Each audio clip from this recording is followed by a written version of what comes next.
Nigeria's president recently signed into law an oil overhaul bill that has been in the pipeline for almost 2 decades. Now, this law is seen as historic for Africa's top oil producer, which has seen this natural resource exploited by foreign companies without any benefit to the local communities. Now, the bill was approved by the Senate and House of Representatives. Nigeria's Senate president says communities hosting oil and gas production are the winners. The host communities are winners as well. It may not be necessarily exactly what some of them had hoped, but you know, from zero to 500 to over $500 million, I think it's a big jump. And with time, such issues could be further addressed. But I want to also caution that it's not the $500 million that is small, but how we are able to prudently and transparently deploy these $500 million in the host communities. Hello and a warm welcome to Africa Today. I'm your presenter, Mubarak Kenya. Now, this week's edition is focusing on the new Petroleum Industry Act in Nigeria and asking, will the local communities benefit from this long-delayed oil and gas law? In the second part of our program, we shall see how production of clothing, including for high-street brands in Europe and the United States, is killing Africa's rivers through polluting discharges of untreated industrial wastewater. Join us till the end of our show as our guests give us an incisive analysis on these two subjects. Nigeria's new oil law. Nigerian President Muhammadu Buhari recently signed the country's much-anticipated petroleum industry bill following nearly 2 decades of attempts and revisions. The new law is expected to overhaul the oil and gas industry in Africa's biggest crude producer. President Buhari said the new oil industry law marks the end of decades of uncertainty and underinvestment in the petroleum industry. He called for the implementation to be completed within 12 months. I have approved an implementation framework commencing immediately to ensure the industry envisaged in the new law begins to take shape. The implementation process, to be headed by the Honorable Minister of State, Petroleum Resources, is hereby tasked with the completion of the implementation of this Act within 12 months. I am therefore directing all relevant ministries, departments, and the agencies of government to fully cooperate in ensuring the successful and timely implementation. Celebrations over the new oil industry law in Nigeria were dimmed by controversy over the allocation of 3% revenue to host communities in the oil-rich Niger Delta region. Now, some community leaders in the region have rejected the bill, saying they will continue agitating for their rights.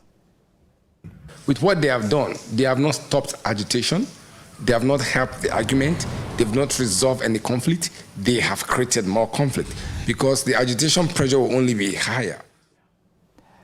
Now, for more on the new oil industry law in Nigeria, we have contacted Nimo Bassey, an environmental activist and director of health of Mother Earth Foundation.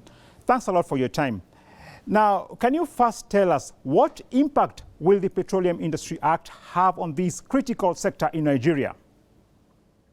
So the Petroleum Industry Bill has been in the making for over a decade, and a lot of people are relieved that it has come to be. But it may be a good sign for some investors, but to those of us concerned about the environment, it's not good news at all. Thank you for that, Mr. Bassey. The governors of the 36 states of the country, under the auspices of the Nigeria Governors Forum, have described the Petroleum Industry Act as a recipe for disaster. The chairman of the forum, Dr. Kayode Fayemi, has expressed concern over 30% allocation for frontier exploration and the 3% for the host communities. primary concern to me and the people I speak for is the entire Forum of Nigerian Governors. And this is a matter that the entire forum has discussed extensively, and we have come to certain conclusions about what is called frontier funds, whether it is 3% or not. For us, our concern there is that whatever you are taking into these places is a depletion from the Federation account. That money will not go to the Federation account. It would be spread across the few areas that you described as frontier basins, rather than to the entire Federation. Nigerian governors have particularly rejected the amount to be paid to host communities where oil companies are operating. Can you elaborate on that? Three major issues include the fact that the provisions made in the bill, in the law for host investment in host communities is very disturbing. The communities asked for 10%, while the Senate recommended 3%. The House of Representatives recommended 5%. Eventually, the bill that was sent to the president asked for 10% investment funding for communities where the oil activities are taking place. Now, the major contention on that issue is not necessarily how small the amount is, but the fact that oil companies they are the ones to determine who is a host community, who is a community that has oil facilities, and this excludes communities that just have only the pollution, because the entire region is polluted. Moreover, the oil companies have the upper hand determining who decides what the funding is used for. We think this is very colonial and unacceptable. Decades of oil spills and gas flaring have transformed the Niger Delta in Nigeria into one of the most polluted places on the planet. A Nigerian boy narrates how his younger brother died after falling into a river contaminated with oil that leaked from a pipeline owned by Shell, Europe's biggest oil and Now, Mr. Bassey, you earlier talked about environmental concerns. Now, do we have provisions in the new law that will ensure multinationals adhere to local laws, especially relating to the environment, and compensation to local communities that have suffered over the years? Well, the new law is blind to the environment. It's not really concerned about the environment. It's all about the financial management of oil revenue. It's about the investment in the sector. It's about attracting investment. And the only thing that suggests that something may go to the communities is a 3% allocation, 3% of funds from the sector that should go towards the communities. And now this funding is like giving with one hand and taking the same fund with the other hand, because another aspect of the law says that if there's an infringement, if there's maybe an accident along the pipeline, there's oil spill and so on and so forth, and this is attributed to third-party interference, then it means that the communities involved will have to pay for the repair of that situation. What this means is that the oil companies who always attribute any kind of environmental misbehavior to third-party interference, trying to escape their responsibility, would continue to do so, and then the 3% allocation for communities will end up going back to the pockets of oil companies. So we see this as absolutely unhealthy and insensitive. Well, Nigeria's Dangote oil refinery is expected to buy at least 300,000 barrels per day of the country's crude production. Now, this comes after the government granted approval for a 20% equity purchase in the project promoted by Africa's richest man. Now, the 650,000 barrel per day refinery owned by billionaire Aliko Dangote is under construction in Lagos. The refinery plans to start operations by January. Now, Mr. Bassey, there will be increased oil refining in Nigeria following the approval of the new oil law. Now, do you see these impacting negatively on the environment?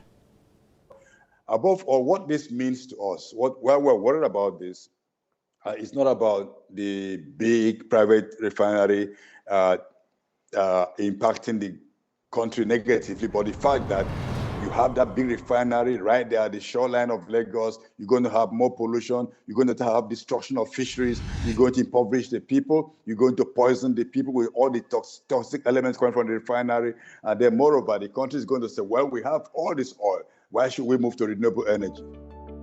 Contrary to expectations that the signing of the Petroleum Industry Act would automatically lead to the removal of fuel subsidy, the federal government of Nigeria says the subsidy will remain until a feasible framework is developed. The PIB has actually deregulated the sector, but that doesn't mean that there will be an immediate implementation of that price hike, of the deregulation. What the PIB provides is that products will be sold at market dictated prices. So it will not be shouldered by, it will be shouldered by all of us. This is the only fund that is targeted at the host communities in this country. Because all other such funds were not really targeted at the host community. You have the 13% derivation, which was also instituted to douse this problem. And many times, this 13% is not targeted at the host communities. So the 13% may be spent somewhere, and the problem is happening somewhere else.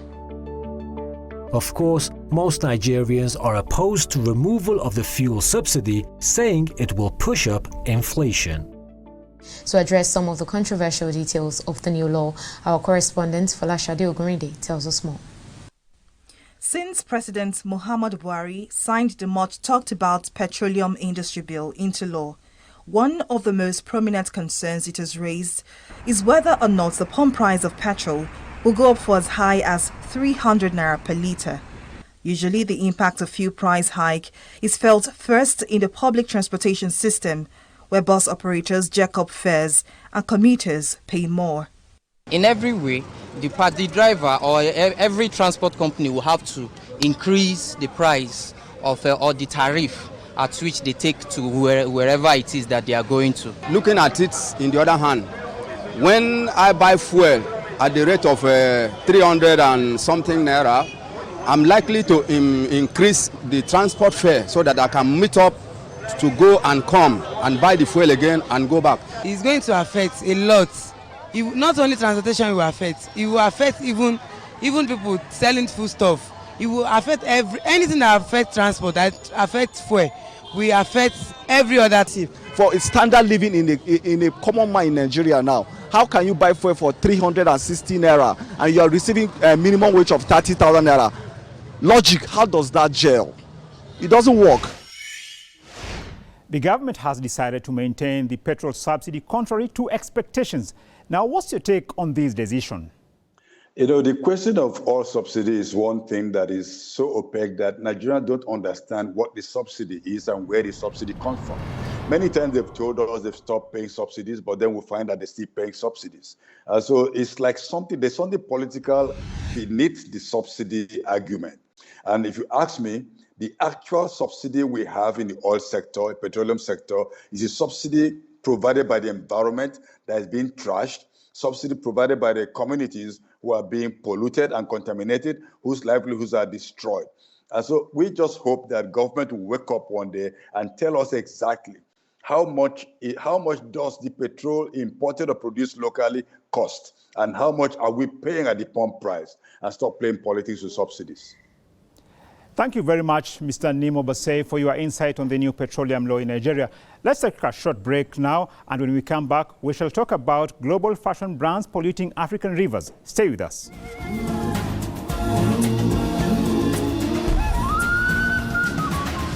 Global fashion brands polluting African rivers.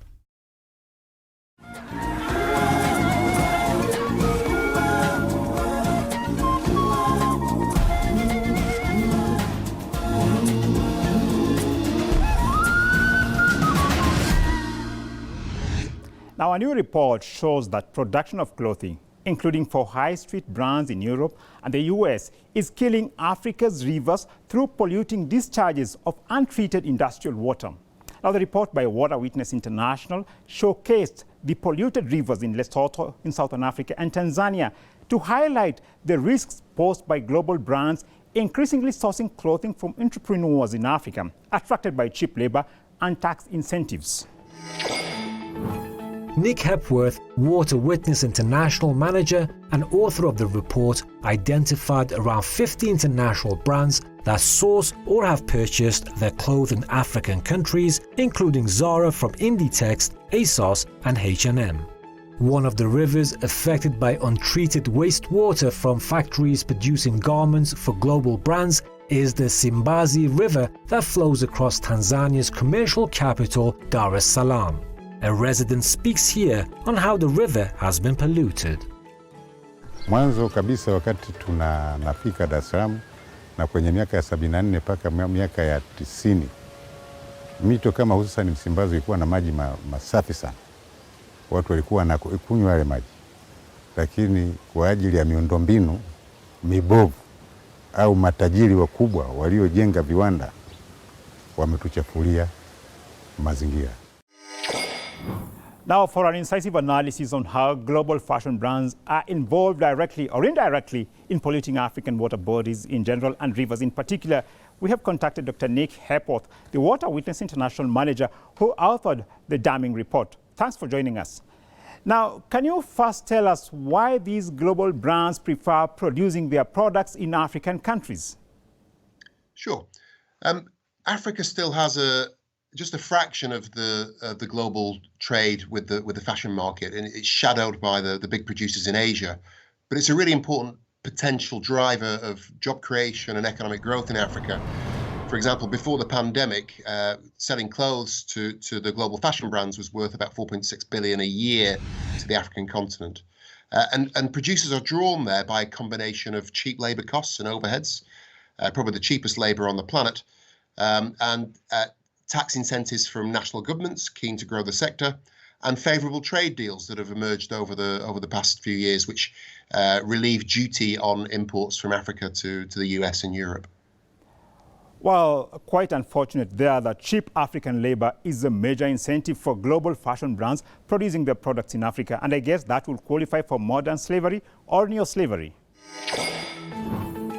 The European Union has a comprehensive liability regime for damages to the environment based on the polluter pays principle.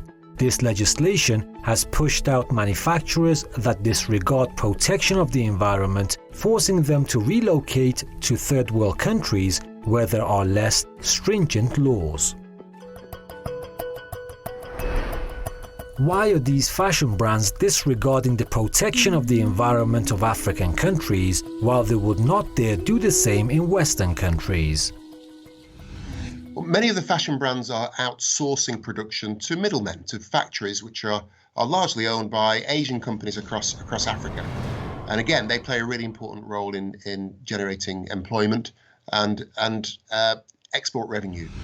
But the brands are also outsourcing pollution and impacts on water, because the regulatory controls that are in place are very weak or not enforced.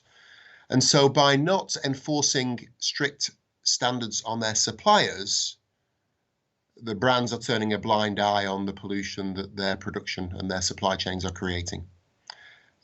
National governments are often feel as though their hands are tied. They're reluctant to enforce pollution control on factories that employ thousands of people because they fear that the production will simply shift next door. The United States and the European Union have established programs which give African countries duty-free access to their consumer markets. In a bid to create employment for thousands of their citizens, most of these African countries rush to set up factories with little regard for the environment. The governments of the EU and the US pushed for agreements to produce these garments in Africa. Are they complicit in the destruction of the environment by these global fashion brands? Absolutely. Just to that point, it's really important, particularly given COVID and the climate emergency, that we do all we can to ensure that everybody has access to safe water, sanitation and hygiene. and is protected from droughts and floods. And the global supply chains and companies and brands producing in Africa have an important role to play. Certainly, the governments that have negotiated improved trade deals have an important role to play to ensure that the companies, the supply chains, and the financiers behind this sector in Africa are compelled to comply with pollution control law and ethical standards of production. And they can do that in a number of ways, attaching disclosure of good performance to the export and import licenses, for example, and enabling companies to be prosecuted and sanctioned for abuse of human rights and water, no matter where they work in the world. A government can play a critical role if there is political will to implement tough environmental laws that will compel manufacturers to implement good manufacturing practices friendly to the ecosystem. Citizens have the right to water, and factories must be cognizant of this fact. An activist in Tanzania speaks here on the need to protect water from pollution. Sote tuna haki ya maji safi na salama kwa matumizi ya binadamu na uhai. Tuna wajibu kuhakikisha vyanzo vyetu vya maji havichafuliwi. Now, what should governments of consumer countries do to ensure that factories producing garments for these global fashion brands do not destroy the environment? Well, we need to see strong and immediate political leadership to draft and enforce legislation which requires companies to meet basic standards of social justice and environmental protection throughout their supply chains. And also a requirement on the financiers and investments and the banks behind those companies to disclose performance and to divest from companies that continue to abuse water and local communities. Now, consumers are gradually becoming more engaged in sustainability topics. Many now are demanding that fashion players uphold their social and environmental responsibilities. Now, what's the role of consumers in ensuring that the products they use are compliant to the protection of the environment? That's a great question. You know, whether we like it or not, the global markets have a huge influence on the way we use the planet's resources and on communities across the planet. There's a really important role for consumers because markets respond to consumer demand. So we need consumers to step up, to ask questions and demand the responsible use of water in the production of the food, of the clothes, of the computers that they consume. That's what's going to drive change, and that needs to happen and happen quickly. Well, yes, indeed, there is need for urgent action to be taken to stop the pollution of African waters by global fashion brands.